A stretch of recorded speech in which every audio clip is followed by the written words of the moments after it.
IAS का मतलब ITBP की तैयारी कर ली है, बीएसएफ की तैयारी कर ली है, सीएसएफ की तैयारी कर ली है, सीआरपीएफ की तैयारी कर ली है, इंडियन रिजर्व बटालियन की तैयारी कर ली कि नहीं? इसलिए हमारे गांव में कहा जाता था कि टंडिया तोड़ के नहीं तो मटिया कोड़। तो इसलिए ऐसा नहीं है, आप अगर उस खेल को मन लगाकर खेलेंगे तो निसंदेह आपको सफलता मिलेगी। और क्योंकि जब हॉकी की बात आती है, आज आप महेंद्र सिंह धोनी को जानते हैं, आज उनका परचम है पूरे विश्व में, इसलिए क्योंकि क्रिकेट एक लोकप्रिय खेल है, क्रिकेट एक पूंजी का खेल है। लेकिन आप जयपाल सिंह मुंडा को भूल जाते हैं। अगर दोनों को सामने लाके खड़ा कर दे, दोनों खेलों को, दोनों के कैरियर को, तो हो सके मैं भी धोनी का फैन हूँ, क्योंकि मैं क्रिकेट के दौर में पैदा हुआ नौजवान हूँ। लेकिन दोनों खेल को, उनके टाइम को अगर लाके खड़ा कर दे तो जयपाल सिंह मुंडा बहुत कोसों दूर रहेंगे। जयपाल सिंह मुंडा का जब नाम आता है तो आपको लगता है वो राजनेता थे, वो झारखंड अलग राज्य करने की लड़ाई के कैप्टन थे फर्स्ट पेज के। मैं बार बार कहता हूँ 1940 से 1960-65 तक जब तक जयपाल सिंह मुंडा बीमार नहीं हुए तब तक वो झारखंड आंदोलन टीम के पहले दौर के कैप्टन थे और दूसरे दौर के कैप्टन हमारे विनोद बिहारी महतो। तो आप जयपाल सिंह मुंडा को याद करते हैं एक राजनेता के रूप में, संसद में आदिवासी की आवाज बुलंद करने के रूप में, झारखंड अलग राज्य की लड़ाई लड़ने के रूप में आप जयपाल सिंह मुंडा को याद करते हैं। लेकिन आप भूल जाते हैं कि हिंदुस्तान को सबसे पहला गोल्ड मेडल जयपाल सिंह मुंडा ने दिला। आप भूल जाते हैं इस बात को। हिंदुस्तान की टीम को सबसे पहला, उस समय वर्ल्ड कप नहीं होता था, अभी हम लोग वर्ल्ड कप जानते हैं, अभी T20 वर्ल्ड कप जानते हैं, उस समय ओलंपिक होता था। और दुनिया में जितना खेल जो कम समय में, क्रिकेट को छोड़कर, क्रिकेट 5 दिन 6 दिन का होता था ना, अभी तो वनडे और T20 आया है, उसमें 5 दिन 6 दिन 7 दिन तक खेल होता था। यानी क्रिकेट को छोड़कर दुनिया में जितना खेल होता था उन सबको एक साथ खेला जाता था। जो 4 साल में होता उसको ओलंपिक कहते हैं। फर्स्ट प्राइज जीतने वाला को गोल्ड मेडल, सेकंड जीतने वाला को सिल्वर मेडल और तीसरा जीतने वाला को ब्रॉन्ज मेडल। हमारी भाषा में सोना, सोना के बाद चांदी और उसके बाद कांसा। यानी जयपाल सिंह मुंडा ने 1928 में, यानी आज से 97 साल पहले 1928 में पहली बार हिंदुस्तान की टीम को ओलंपिक में हॉकी के खेल में गोल्ड दिलाया है। इसीलिए मैंने कहा धोनी का भले क्रेज होगा, लेकिन अगर जयपाल सिंह साहब को लाके खड़ा कर देंगे तो कोसों दूर खड़े पाएंगे। क्योंकि हमने जयपाल सिंह और हॉकी को इसलिए भुला दिया कि उसमें सरकार का सपोर्ट नहीं। आज सब चीज है बिजनेस के अनुसार है। आपका पर्व त्योहार भी अब बिजनेस के अनुसार हो गया, आपका आस्था भी अब बिजनेस के अनुसार हो गया, आपका खान पान पहनावा भी बिजनेस के अनुसार हो गया और क्रिकेट बिजनेस में ढल गया है। इसीलिए हमने जयपाल सिंह मुंडा को खिलाड़ी के रूप में बुला दिया, हमने आंदोलनकारी के रूप में याद रखा, हमने उन्हें एक नेता के, राजनेता के रूप में याद रखा। इसलिए याद रखिएगा हम उस मिट्टी के हैं जहां जयपाल सिंह मुंडा जैसे धुरंधर हॉकी के खिलाड़ी आए, अपने हिंदुस्तान को सबसे पहला गोल्ड मेडल दिलाने का काम किया है। तो आज जो काम कभी जयपाल सिंह मुंडा ने किया था, हमें पूर्ण आशा है आज जो हमारे भाई मैदान में खेल रहे थे वो निश्चय ही उन्हें अगर समर्थन मिले, उन्हें अगर सपोर्ट मिले, वो भी उसी तरह के जाकर अंतर्राष्ट्रीय स्तर पर अपने हॉकी खेल से परचम लहराने का काम करेंगे, ये मुझे पूर्ण विश्वास है। इसलिए आप सभी को शुभकामनाएं। और साथ ही साथ क्योंकि झारखंड राज्य एक आंदोलन के बाद मिला हुआ राज्य है, लेकिन आज इस राज्य में क्या, जब इस राज्य का निर्माण हुआ तो इस बात का ध्यान रखते हुआ था कि यहाँ के आदिवासी मूलवासी, तब उसमें भी प्रमुख आदिवासी, इस राज्य के आदिवासी मूलवासी के हितों की रक्षा की जाएगी। लेकिन आज देख सकते हैं, आज आदिवासी राज्य में आदिवासी मुख्यमंत्री के सामने, आदिवासी सरकार के सामने आज आदिवासी समाज संघर्ष करता हुआ दिख रहा है। बड़ा दुख लग रहा है। आज बिरसा की धरती में बड़ा दुख लग रहा है कि आदिवासी समाज आज भी अपने हितों की रक्षा के लिए सड़कों पर संघर्ष करता हुआ दिख रहा है, जबकि सदन में उनकी सरकार है। बड़े शर्म और दुख की बात है। चाहे सिर्फ टोली का मामला है, चाहे पेड़ों का मामला है, चाहे नगरी रिंग्स 2 का मामला है। आप पूरे राज्य में अपनी आंखों को उठाकर देखिए, आज हर एक विषय को झांक कर देखिए कि आज इस राज्य में यहाँ के आदिवासियों के साथ, यहाँ के कुलवासियों के साथ किस प्रकार की घटनाएं घट रही है। इस दिन के लिए हमारे पूर्वजों ने, हमारे वीरों ने बलिदान नहीं दिया था। इस दिन के लिए झारखंड राज्य का नवनिर्माण नहीं किया था। तो आज नौजवानों को आवश्यकता है कि हॉकी के खेल में जिस प्रकार आप खेल का बागडोर संभालते हैं, इस राज्य की बागडोर को संभालने के लिए भी आपको तैयार होना होगा। ये समय और परिस्थिति की बात है।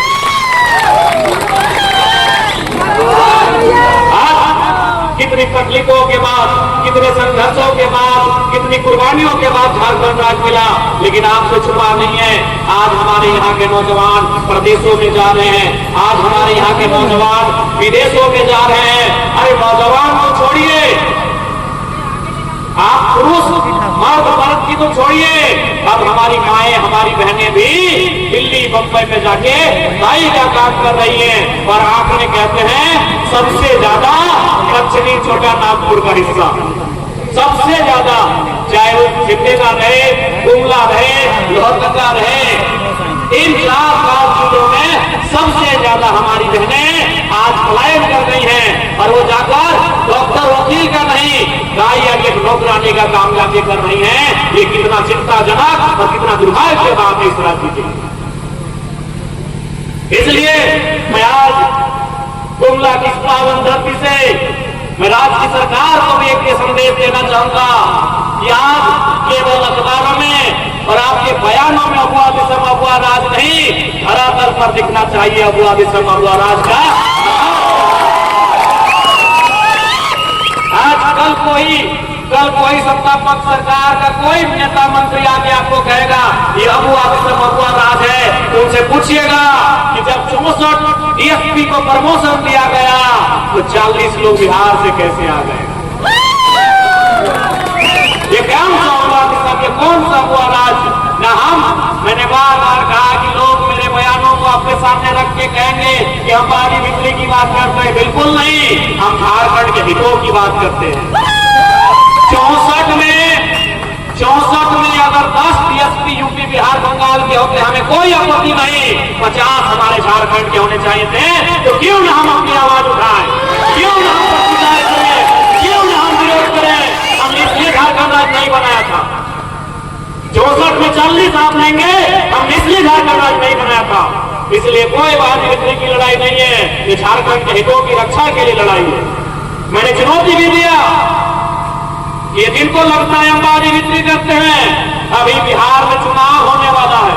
हमने झारखंड में बिहार की 3 पार्टियों, लालू यादव जी की राजद, नीतीश कुमार जी की जदयू और चिराग पासवान जी की लोजपा, हमने बिहार की 3 पार्टियों को झारखंड में विधायक दिया है, मंत्री दिया है। अरे विधायक मंत्री तो दूर की बात है, जेएमएम और आजसू के वो सीट बिहार में दिखा दीजिए। सीट जीतना तो दूर की बात है, विधायक से बनना तो दूर की बात है। इंडिया गठबंधन जेएमएम को एगो सीट शेयर तो दे दे, एगो सीट शेयर, जीतने की बात नहीं कर रहे, शेयर दे रहे। एगो 243 जो में गठबंधन में एगो सीट जेएमएम को दे दे। एनडीए गठबंधन 243 में एगो सीट आजसू को दे दे। बताइए, ये बागी बिजली की लड़ाई नहीं है, ये हमारे हितों की लड़ाई है कि हमने आपको विधायक दिया, बिहार की पार्टियों को झारखंड में विधायक दिया, मंत्री दिया, मान दिया, सम्मान दिया, और आपने हमें क्या दिया? यही तो पूछता है, यही तो पूछ रहे हैं। इसलिए नौजवानों, हमारी लड़ाई, हमारा आवाज कोई गलत नहीं है, ये झारखंड के हितों की बात है। आज झारखंड का मतलब क्या? जल, जमीन और जंगल।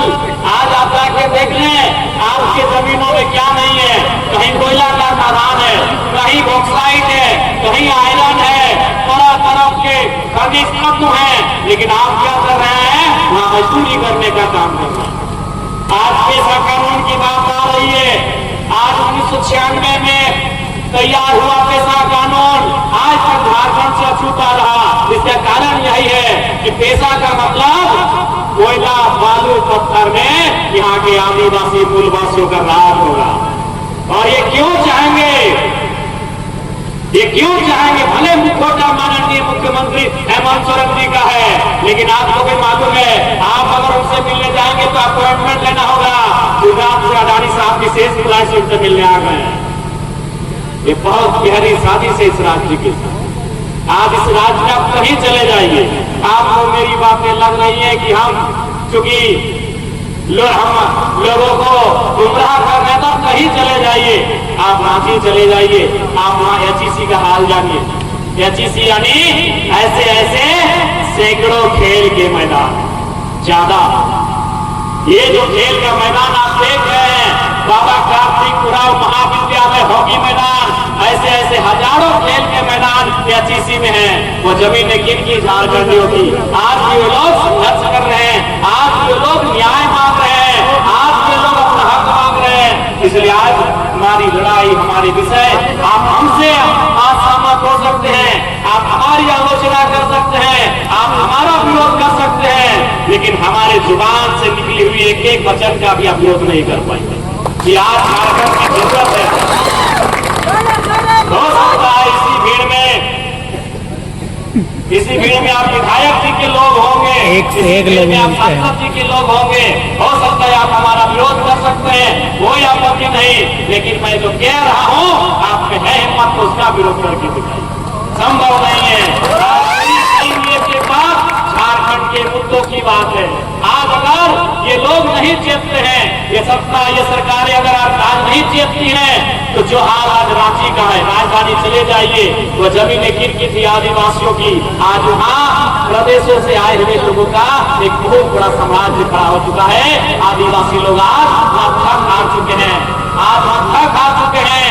तो जो हाल रांची में हुआ, जो हाल जमशेदपुर में हुआ, जो हाल बोकारो में हुआ, जो हाल धनबाद में हुआ, धनबाद में 1% आदिवासी वहां हुआ करते थे, जिनमें विशेषकर चूंकि जैसे आपके यहाँ उरांव समुदाय है, उधर संथाल समुदाय की आबादी है। 1 दर्जन के आसपास धनबाद रोड गांव में आदिवासी गांव है। आज आप सर्वे करके आइएगा, हर गांव के आदिवासी संघर्ष कर रहे हैं, उनका जमीन, उनका गांव सब धीरे धीरे रुक गया। आज इसीलिए सीएनपी का कानून बना था, इसीलिए एसपीटी का कानून बना था, इसीलिए विल्किंसन का कानून बना था। होने के बाद भी मर्यादाओं को, नियमों को तार-तार करते हुए आज झारखंड की स्थिति को दुर्लभ बनाया जा रहा है। इसलिए आज नौजवानों को आवश्यकता है, हमारे भाइयों को आवश्यकता है, हमारी बहनों को आवश्यकता है अपनी आवाज को बुलंद करने की, अपने हक अधिकार से लड़ाई, अपने हक अधिकार की रक्षा के लिए लड़ाई लड़ने की, आपको जानने की कि बिरसा मुंडा का आंदोलन क्यों हुआ था, आपको जानने की टाना भगत का आंदोलन क्यों हुआ था, बाबा कार्तिक उरांव, निर्मल महतो का आंदोलन क्यों हुआ था।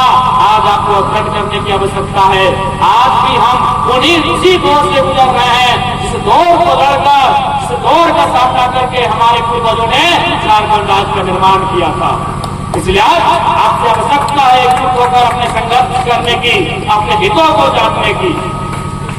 और ये तो मैं आपको जरूर कहूंगा कि आज ताकत अगर कहीं है तो भारत के संविधान में है, ताकत नहीं है तो कानून में है, ताकत नहीं है तो संसदीय शक्ति में है।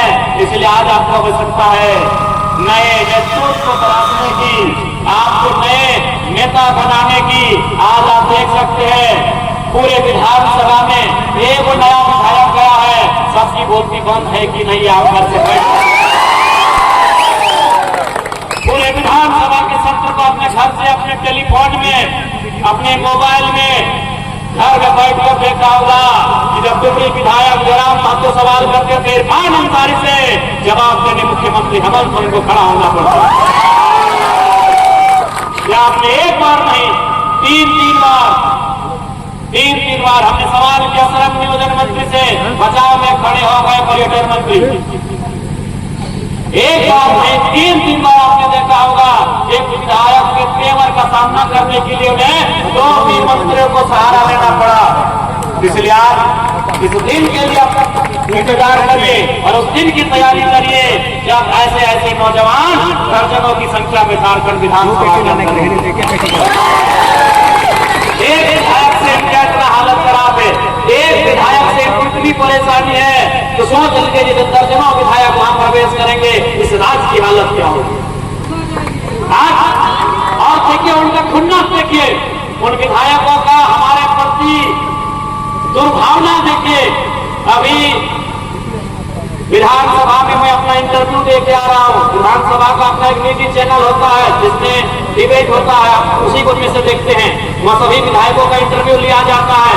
आज हमसे पूछा, हमने कहा कि यार नरेंद्र मोदी और राहुल गांधी तो आपस के दुश्मन है राजनीति में, लेकिन राहुल गांधी नरेंद्र मोदी को जन्मदिन की बधाई देते हैं और नरेंद्र मोदी राहुल गांधी को जन्मदिन की बधाई देते हैं। योगी आदित्यनाथ अखिलेश यादव को बधाई देते हैं और अखिलेश यादव योगी आदित्यनाथ को बधाई देते हैं। लेकिन मेरे राज्य में आके देखिए, मेरे साथ इतनी बड़ी घटना घटी, मेरे साथ हमारे साथ चलने वाले नौजवान जख्मी हो गए, हमारा गाड़ी हवा में 4 बार गोता लगाया, लेकिन किसी विधायक ने सोशल मीडिया के वॉल पर 2 लाइन में लिखा कि हम शुभकामना करते हैं कि जल्द से भी ठीक हो जाए। ये इनका व्यवहार है। चूंकि इनकी हालत खराब है कि जयराम महतो को प्रमोट नहीं करना। इसमें प्रमोट की क्या बात है, मानवता की बात है। राहुल गांधी मोदी को लिखते हैं कि नहीं, अरे भले कितना भी उनकी आलोचना करें, उनका ट्विटर में देखिएगा जरूर उनका कम से कम जन्मदिन में लिखते हैं। अगर वो बीमार है तो जरूर लिखते हैं हम स्वास्थ्य की कामना करते हैं। बीजेपी वाले कांग्रेस को लिखते हैं, कांग्रेस वाले बीजेपी को।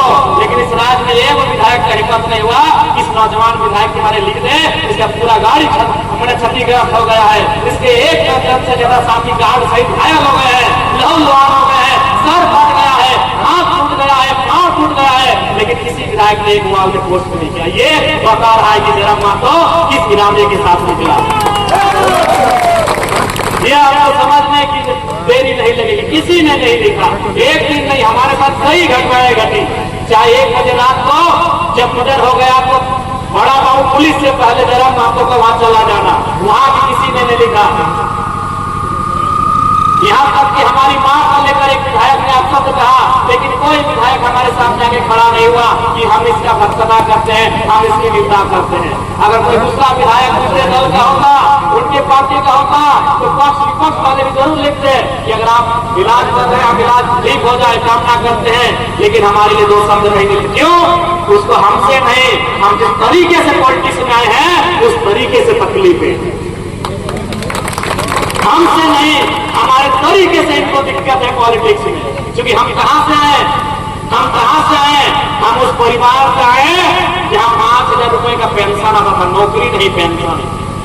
दादी को वृद्धा पेंशन, चाचा का दोनों आंख नहीं है, विकलांग पेंशन। और हमारी माँ झारखंड आंदोलनकारी की पत्नी है। हमारे पिता जैसे बाबा कार्तिक उरांव, हालांकि उतने बड़े नहीं, लेकिन क्षेत्रीय स्तर पे हमारे पिताजी भी झारखंड आंदोलनकारी रहे। उनका पेंशन हमारी माँ को मिलता है 3,500 रुपए। यानी हम उस परिवार से आए, इसलिए उस बात